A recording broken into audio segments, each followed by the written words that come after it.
Hello friend, welcome to my channel সুন্দর ইতিহাস। সুন্দর ইতিহাসের পক্ষ থেকে জানাই আন্তরিক শুভেচ্ছা ও অভিনন্দন। পশ্চিমবঙ্গ মাদ্রাসা সার্ভিস কমিশন 2024 গ্রুপ ডি সংক্রান্ত একটি প্রতিবেদন আপনাদের সামনে তুলে ধরছি। আপনারা প্রত্যেককেই প্রথম থেকে শেষ পর্যন্ত এই প্রতিবেদনটি গুরুত্ব সহকারে শুনবেন। চলুন শুরু করি। পশ্চিমবঙ্গ মাদ্রাসা সার্ভিস কমিশনের গ্রুপ ডি সকল ক্যান্ডিডেট অর্থাৎ 24,000 প্লাস এবং 73,000 প্লাস ক্যান্ডিডেটদের উদ্দেশ্যে আজকে একটি বার্তা দিতে চাই। আপনারা প্রত্যেককেই একটু ধৈর্য ধরুন। 18 তারিখ আসতে দিন, হাইকোর্টের রায়কে বুঝে নিন। এই যে রেজাল্ট বার হয়েছে, এই রেজাল্টের গতি প্রকৃতি কোন দিকে মোড় নিতে পারে বলে মনে হয়, চলুন জেনে নিই। কলকাতা হাইকোর্টের বিচারপতি মাননীয়া অমৃতা সিনহার মতে বলা হয়েছিল আগে রেজাল্ট বার করে দেওয়া হোক। ঠিক সেই মতো কমিশন ভাতসানা খেয়ে তড়িঘড়ি করে রেজাল্ট কিন্তু বার করে দিয়েছে। এই রেজাল্ট কতটা সত্য বা কতটা নির্ভেজাল সেটা সম্পর্কে ছাত্রমহলে একটি গোলযোগ সৃষ্টি হয়েছে। যেখানে নাকি অনেক ক্যান্ডিডেট আছে, তারা বলছে আমার খাতা দেখলে 14 থেকে 15 নাম্বার পাবো, তাহলে আমাদের নামটা বা নাম্বারটা কেন লিস্টে নেই? তাছাড়া যে নামগুলো লিস্টে রয়েছে তারা কোন লিস্ট থেকে, 24,000 প্লাস থেকে নাকি 73,000 প্লাস থেকে এসেছে, সেগুলোও কেন পরিষ্কার করে উল্লেখ করে দেওয়া হলো না?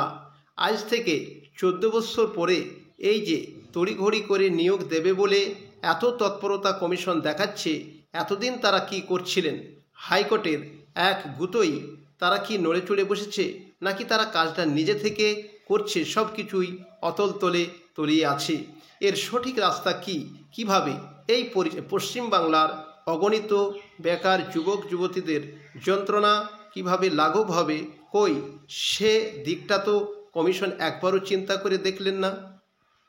সর্বোপরি যারা পাশ করলেন তারা ইন্টারভিউ দেবেন, তাদের জন্য সময় বেঁধে দিলেন 18 সেপ্টেম্বর 2024 তারিখ থেকে 28 সেপ্টেম্বর 2024 তারিখের মধ্যে।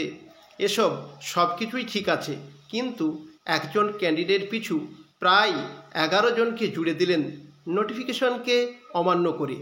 মাত্র 15 নম্বর পরীক্ষা নিয়ে তড়িঘড়ি করে এটা করার কি দরকার ছিল কমিশনের? প্রতি একজন ক্যান্ডিডেটের জন্য 1.5 জনকে ডাকার কথা বলা হয়েছে 2010 সালের নোটিফিকেশনে। কিন্তু কোন কারণে, কিভাবে কমিশন এই নিয়মটাকে নিজে থেকে সেটিং করলো সেটা জানার বিষয়।